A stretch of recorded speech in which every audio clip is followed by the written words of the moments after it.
a minute away. Exactly. Certainly they're banking around, maybe coming into position, but I think you're absolutely right. After years and years of preparation, Yves Rossy on the verge of making an historic. There's the door opening now. All right, and this is going to be a tense few seconds now. There's the ignition, it looks like, perhaps. Is that what we're looking at now? It looks like it, yeah. And this climbing out. You see himself bracing. Yep, those engines are ignited. So obviously we've gotten through that. Well, that's a very, very critical point, because if they flare or explode in that airplane, that's trouble. And here he is, waiting. This is it. We're going to listen now.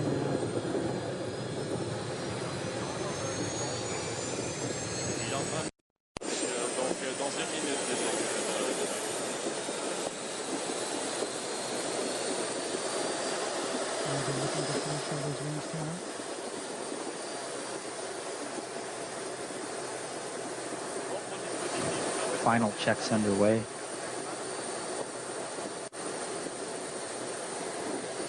God, I can't believe how comfortable he is hanging out the door of that airplane. Oh, I know. 10,000 feet. And we're getting word from Jean-Marc, the pilot of the Pilatus, that we're less than a minute away right now. This is the countdown. Now he's outstanding. Probably, is he on a step there or the wheel of that aircraft? There's a step there that he can brace himself on. He's hanging onto the strut he looks and the other side of the door. Very ready to go.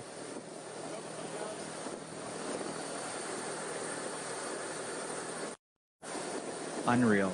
My heart is in my mouth. There he goes. There's Yves Rossy. And I think the wing is open. Amazing. The wing is open. So our first critical moment, it's open. He is down. Is he flying? It looks like he's stabilized. He's starting to make his climb. There's that 90-degree turn you're talking about, right. Taking him out. He's out over the channel. And away he goes. We might be able to see the porter. That was Jean-Marc take the lead. But there is Yves Rossy, Fusion Man. There is Yves Rossy. There is no turning back now. He is over the English Channel and underway. Ladies and gentlemen, a historic flight has begun. Fly, Fusion Man. This is just an amazing.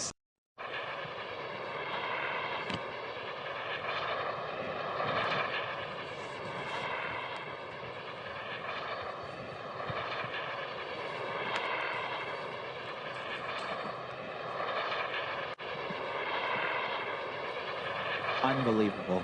Well, he looks like he's got it well in hand. That looks like a nice, stable flight. Now, just to talk you through some of the views we're going to see, obviously we have this shot from the chopper.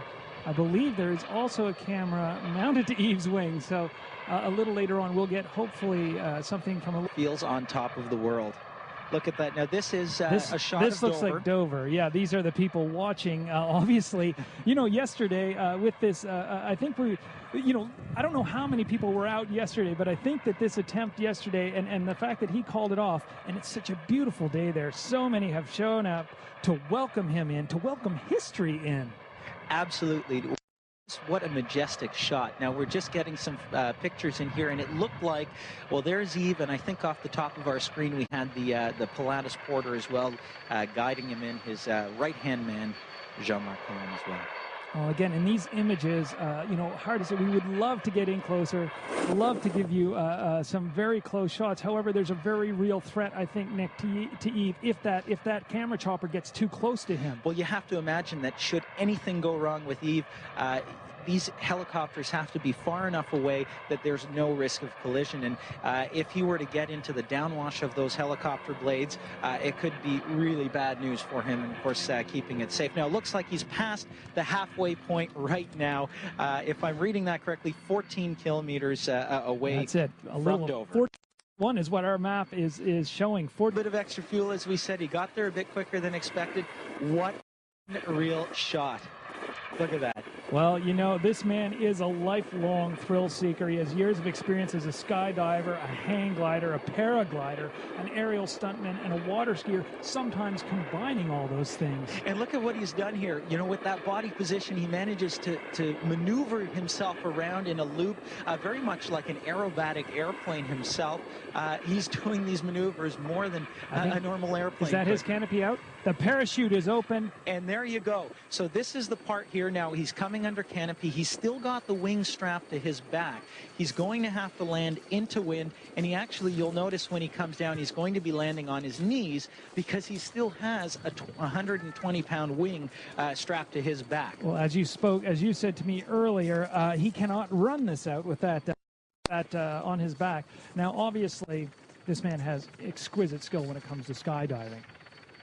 Oh, absolutely. That's right. Now, you can see him there just coming in. You're going to see when he lands down, he'll try to land into wind. A couple of spirals for the audience there as well. And once he touches down, I think he'll be a very happy man. And, of course, all of us so excited for him and just to be here and see this. Well, you know, look at this. It's history in the making, poetry in motion. Yves Rossy coming in after a very successful flight.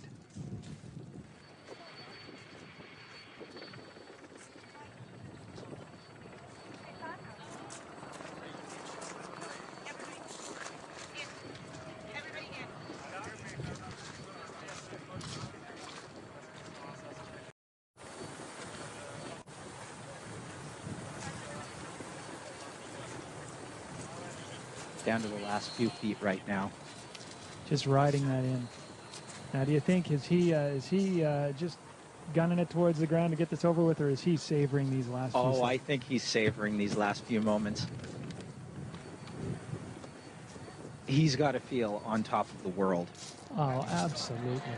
Look at that, and look at the people. This, for one man, but I think for everyone involved, such a spectacular image. Nick, this is the stuff of science fiction.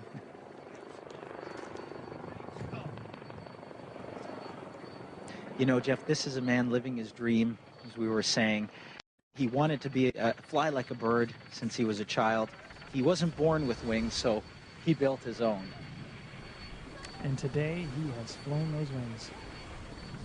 Here he comes.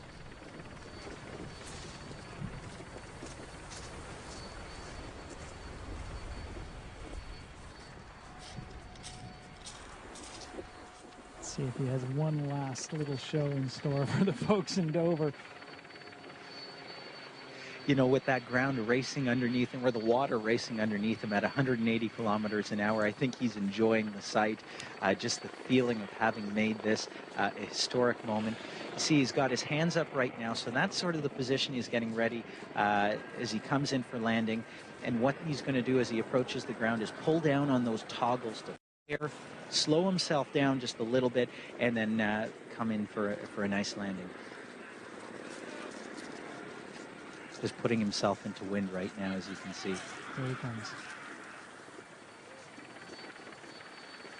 Now, we were talking about where he might land. Because of some of the turbulence, it looks like he's landing in that alternate field. There he is. And there he is. There he is. Yves Rossy has landed in England after, if we could get an official time on that flight, that would be terrific. That was fast. Absolutely remarkable flight. And there's a look from the Pilatus Porter. You can imagine his entire team cheering him on. Just an incredible feat. Well, this is a historic moment. This is one of those moments in aviation with an Atlantic crossing, with Bleriot's Channel crossing. This is a spectacular moment in aviation history. Ground crew running out now to Yves Rossy. That chute still catching some of the wind over there. Look at that. It's over. It is done. That's it. He's done it. Many years of work, and that's it. A couple of his close